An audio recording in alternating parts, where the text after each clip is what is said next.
Francia, mayo de 1940. La ofensiva alemana avanza como un vendaval imparable, dejando pueblos en ruinas y ejércitos desbordados. Pero en una pequeña granja de Le Paradis, un grupo de soldados británicos resiste hasta el límite de sus fuerzas. Durante horas combaten con lo que tienen a mano: rifles, ametralladoras y una determinación inquebrantable. Aislados, rodeados y sin posibilidad de ayuda, finalmente se rinden con la esperanza de ser tratados como prisioneros de guerra. Pero la SS Totenkopf no ofrece clemencia. Los alemanes alinean a los franceses frente a un muro, desenfundan sus armas y abren fuego sin piedad. Ese día, casi 100 hombres fueron asesinados a sangre fría. Solo 2 vivieron para contarlo, y gracias a ellos conoceremos esta historia. Further shooting then started with revolvers and rifles from the edge of the hole. One of the men beneath me moved, and 2 shots were fired into the heap of bodies, both of which hit me in the left leg. At the sound of a whistle, firing ceased, and all the Germans appeared to move away. The thought stabbed my brain. If I ever get out of here, the swine that did this will pay for it. 27 de mayo de 1940. El aire olía a pólvora y tierra húmeda, y se podían escuchar los últimos ecos de un combate desesperado. En los alrededores de una modesta granja en Le Paradis, los cañones habían enmudecido, los fusiles habían dejado de disparar y un silencio denso comenzó a ocupar el lugar. Fue entonces cuando apareció Fritz Knöchlein, el temible comandante de la 14ª compañía de la división SS Totenkopf. Su unidad había llegado a Francia en medio de la sorpresiva invasión nazi, y si bien no se destacaba por la estrategia ni por la disciplina militar, había un aspecto mucho más oscuro que la hacía única: la brutalidad con que trataba a quienes caían en sus manos. Y aquel día, Knöchlein ordenaría uno de los crímenes más atroces de la batalla de Francia. After some discussion amongst ourselves, it was decided that with the approval of our commanding officer, that no further useful purpose would be served by fighting on, and in order to save the wounded, we would surrender to the German forces. The first attempt to surrender was made by 3 men who walked into the open displaying a white cloth. They immediately came under heavy machine gun fire. The second attempt was then made by all of us running out into the open with our hands in the air. Esta vez, los alemanes alzaron su mirada y celebraron la victoria. Cansados, sin municiones y sin esperanzas, 99 soldados británicos del 2º Regimiento Real de Norfolk habían resistido hasta donde la dignidad lo permitía. Habían combatido 6 horas retrasando lo inevitable. Ya no quedaba nada por hacer, por lo que decidieron rendirse. Al levantar sus manos, se entregaron como prisioneros. La lógica de la guerra dictaba que serían llevados a la retaguardia y con algo de suerte sobrevivirían hasta el final del conflicto. Pero ese no era el destino que Knöchlein tenía reservado para ellos. Los oficiales SS comenzaron a gritar órdenes secas. Los británicos, exhaustos, fueron conducidos hacia un muro de ladrillo que se alzaba junto a la granja. Allí se les hizo formar en fila, hombro con hombro, como si se tratara de un desfile militar grotesco. Miradas de espanto se cruzaron, respiraciones entrecortadas rompían el silencio, pero nadie se atrevió a hablar. Knöchlein se mantuvo erguido, con la calma de quien da una orden administrativa. No hubo juicio ni palabra alguna. Con un gesto con la mano señaló a sus hombres. Los SS, acostumbrados al lenguaje de la violencia, se prepararon. Un instante después, el infierno se desató. In a matter of just a few seconds, 2 machine guns firing at less than 30 yards range had decimated the column of unarmed prisoners, who fell upon each other into a hastily dug pit running in front of this barn. Perhaps more than 50 men were killed outright. Then the shooting began again. Over the course of the next few minutes, dozens of men were shot point blank or bayoneted where they lay. La ráfaga interminable de disparos destrozó la fila de prisioneros. Los cuerpos quedaron apilados unos sobre otros y el muro fue teñido con sangre. La matanza duró apenas unos minutos. En ese breve lapso, 97 vidas fueron arrebatadas sin misericordia. Los nazis se retiraron satisfechos del lugar como si se tratara de un trámite cumplido. Detrás de ellos había un escenario macabro, una montaña de cadáveres destrozados y el olor penetrante de la muerte. Pero hubo algo que se les pasó por alto. Incluso cuando caminaron entre las víctimas para rematar a los pocos que se seguían moviendo y gimiendo de dolor, hubo 2 soldados que lograron lo imposible: sobrevivir. Albert Bert Pooley y William O'Callaghan se encontraban malheridos y cubiertos por la carne inerte de sus compañeros. Habían recibido impactos, pero la fortuna dentro de la tragedia les permitió conservar un hilo de vida. Con un esfuerzo sobrehumano esperaron a que los SS se marcharan. Horas más tarde, cuando la oscuridad cayó sobre Le Paradis, se arrastraron fuera de aquel cementerio improvisado. Encontraron refugio en una pocilga cercana. El hedor de los animales fue el escondite perfecto. Durante 3 días se alimentaron de patatas crudas y bebieron agua de lluvia que recogían con las manos. Doloridos y febriles, apenas lograban mantenerse conscientes. El instinto de supervivencia era lo único que los mantenía en pie. Pero nuevamente fueron descubiertos por tropas de la Wehrmacht. La incertidumbre corría por sus venas. No sabían si habían alargado su agonía solo para volver a enfrentar los disparos alemanes. Pensaron que su sufrimiento había sido en vano. Sin embargo, esta vez no hubo fusilamientos. Los hombres del ejército regular los tomaron como prisioneros. O'Callaghan sería enviado a un campo de prisioneros de guerra, donde permanecería hasta 1945. Pooley, en cambio, estaba tan malherido que fue internado en un hospital militar.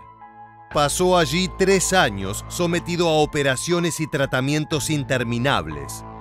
Durante ese tiempo, una idea fija lo mantenía con vida: sobrevivir para contar lo que había visto, para que el mundo supiera que sus 97 camaradas habían sido asesinados después de rendirse, y para que Fritz Knöchlein, el hombre que había dado aquella orden, pagara su deuda. Pero ¿cómo habían terminado esos hombres en aquel rincón olvidado de Francia, enfrentando un destino tan brutal?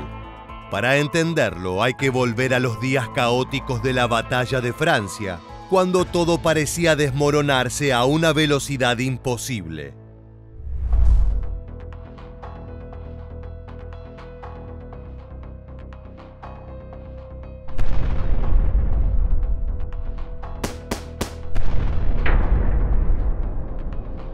En mayo de 1940, el ejército alemán desplegó su ofensiva relámpago. La Wehrmacht irrumpió en Bélgica, Luxemburgo y los Países Bajos, desviando la atención de las fuerzas aliadas, mientras sus divisiones blindadas atravesaban las Ardenas y caían con violencia sobre el corazón de Francia. El ejército francés, sorprendido y sobrepasado, se desmoronaba. y los británicos, que habían enviado a su fuerza expedicionaria para sostener el frente, pronto descubrieron que la retirada era la única opción. La región del Pas-de-Calais se convirtió en un campo de lucha desesperada.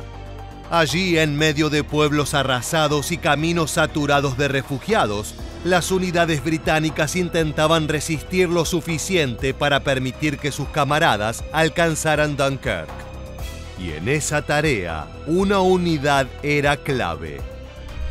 The 2nd Royal Norfolk Regiment, a professional infantry battalion, they had a solid reputation as a reliable unit and found themselves by the 25th of May along the La Bassée Canal on the southern flank of the pocket. As part of the 4th Infantry Brigade, the Norfolks had already been heavily engaged in the previous days, but despite heavy losses, remained a potent force on the battlefield. La Operación Dínamo, la gigantesca evacuación que entraría en la historia, apenas comenzaba a tomar forma. Cientos de miles de hombres necesitaban tiempo para escapar, y ese tiempo debía ser comprado con la resistencia de batallones aislados, sacrificados en combates que se sabían perdidos de antemano. De hecho, el Regimiento Real de Norfolk recibió una orden que lo reflejaba a la perfección. Debían resistir hasta el último hombre y hasta la última bala. Su misión era sencilla en el papel y devastadora en la realidad: frenar el avance alemán, aunque solo fuera unas horas. El 26 de mayo de 1940, la 14ª Compañía de la División SS Totenkopf, bajo el mando de Fritz Knöchlein, se abalanzó sobre ellos. No era la primera vez que los Norfolk se enfrentaban a esa unidad, y no sería la última, pero en cada combate la lucha se volvía más feroz. Los nazis avanzaban con brutalidad, pero los británicos conseguían provocar grandes bajas entre sus adversarios durante cada ofensiva. No obstante, mientras más se prolongaban los combates, las posibilidades de los Norfolk disminuían. At 3:30 a.m. on the 27th of May, a huge concentration of German artillery and mortar fire once again hit the defenders' positions, and repeated attacks from fresh troops supported by armour finally drove into and through the Norfolk's lines. By this time, the companies were so badly depleted that Bert Pooley's A Company could muster only 7 men. And with no hope of further resistance, the remnants of the Norfolks began a fighting withdrawal back towards their makeshift headquarters a mile away. Ese cuartel era en realidad una granja de Le Paradis, la cual se convirtió en una fortaleza improvisada. Los británicos, atrincherados, repelieron una y otra vez los ataques alemanes. Las balas silbaban, los cañones hacían temblar la tierra, y cada carga enemiga parecía la definitiva.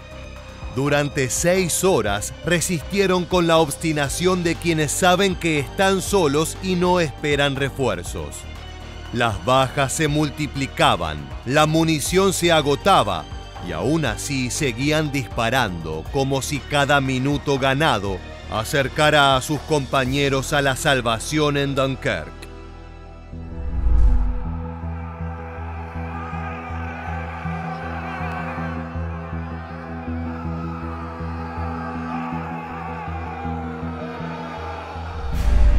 Pero para lograr estas escenas heroicas, alguien debía sacrificarse, y eso fue exactamente lo que ocurrió en la granja de Le Paradis.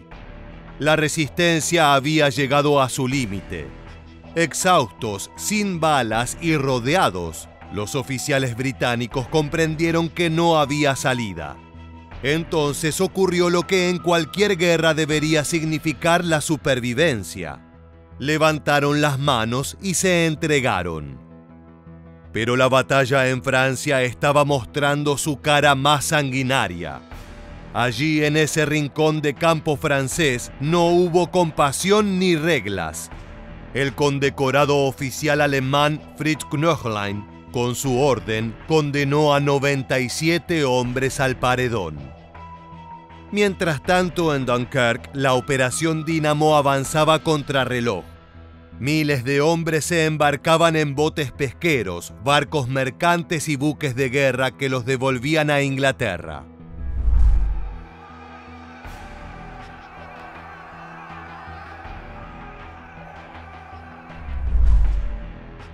Esta fue una retirada épica, un respiro que permitió a Gran Bretaña continuar la guerra.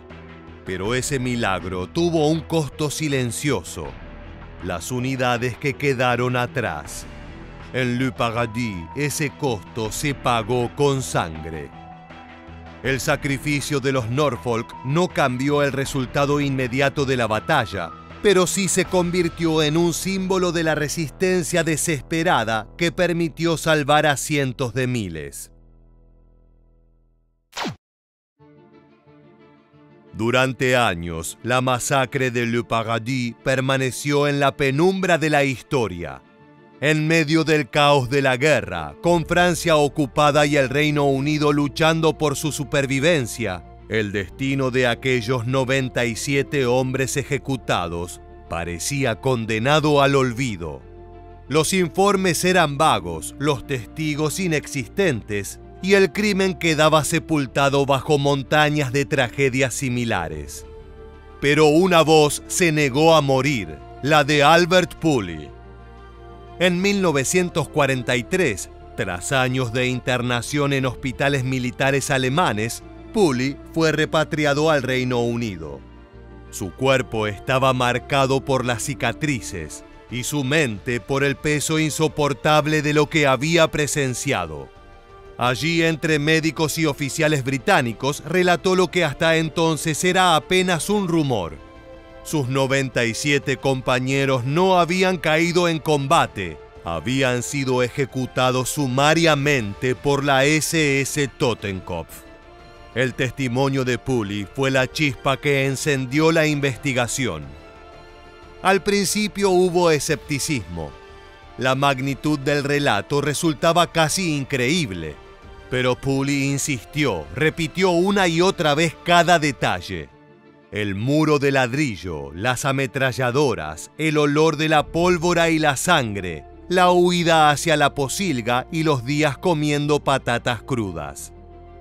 Pero su palabra necesitaba el sustento de un testimonio más, la palabra de William O'Callaghan, el otro superviviente. Este había terminado en un campo de prisioneros y fue liberado recién en 1945 tras el final de la guerra. Fue en ese momento cuando pudo relatar su versión de la tragedia. After the firing stopped, I heard my comrades shouting and shrieking in their agony. I then heard what sounded to me like the fixing of bayonets. And shortly afterwards, I heard moans and shrieks from more of my comrades, which sounded to me as if they were being bayoneted. Sus crudas palabras sobre lo vivido terminaron por abrir un expediente. No se trataba ya de un episodio aislado de combate, sino de un crimen de guerra. Tras el fin del conflicto, la maquinaria de justicia internacional comenzó a buscar a los responsables. Y entre los nombres, uno emergió con claridad: el de Fritz Knöchlein. Durante un tiempo, el comandante logró permanecer en el anonimato hasta que fue identificado en un campo de prisioneros de guerra en Sheffield, Inglaterra. Había sido capturado por los estadounidenses y trasladado a Yorkshire, donde aguardaba sin saber que alguien lo había reconocido. Ese alguien era Albert Pooley, que jamás había dejado de perseguir su memoria. El juicio se celebró en 1948 en Hamburgo. Knöchlein se presentó altivo, defendido por sus abogados que intentaron desmontar la acusación con excusas que rozaban lo absurdo. Alegó que los británicos habían usado municiones prohibidas y que incluso habrían disparado bajo bandera blanca. Ninguna de esas versiones resistió el peso del testimonio de Pooley y O'Callaghan, ni la evidencia recogida sobre el terreno. Los jueces escucharon a los supervivientes narrar cómo sus compañeros ya desarmados fueron alineados y acribillados contra un muro. No hubo dudas, lo sucedido en Le Paradis no fue un exceso del campo de batalla, sino una ejecución deliberada. El veredicto fue claro. Knöchlein fue declarado culpable de crímenes de guerra y sentenciado a muerte. El 28 de enero de 1949, a los 37 años, fue ahorcado en la prisión de Hamelin. Con él se cerraba un capítulo oscuro, aunque incompleto, ya que fue el único responsable nazi castigado por la masacre. La justicia llegó tarde y de forma parcial, pero gracias a la voz obstinada de un hombre que sobrevivió al paredón, el crimen no pudo ser borrado. Pully había cumplido su promesa: vivir para contar la historia y para que Fritz Knöchlein respondiera por los 97 hombres que nunca regresaron. La masacre de Le Paradis nos recuerda que en la guerra las reglas más elementales pueden desvanecerse bajo el peso del fanatismo y la brutalidad.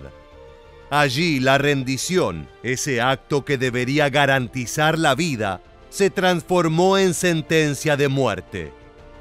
Los soldados británicos creyeron enfrentarse a un enemigo profesional, pero se toparon con hombres para quienes la obediencia ciega justificaba cualquier atrocidad.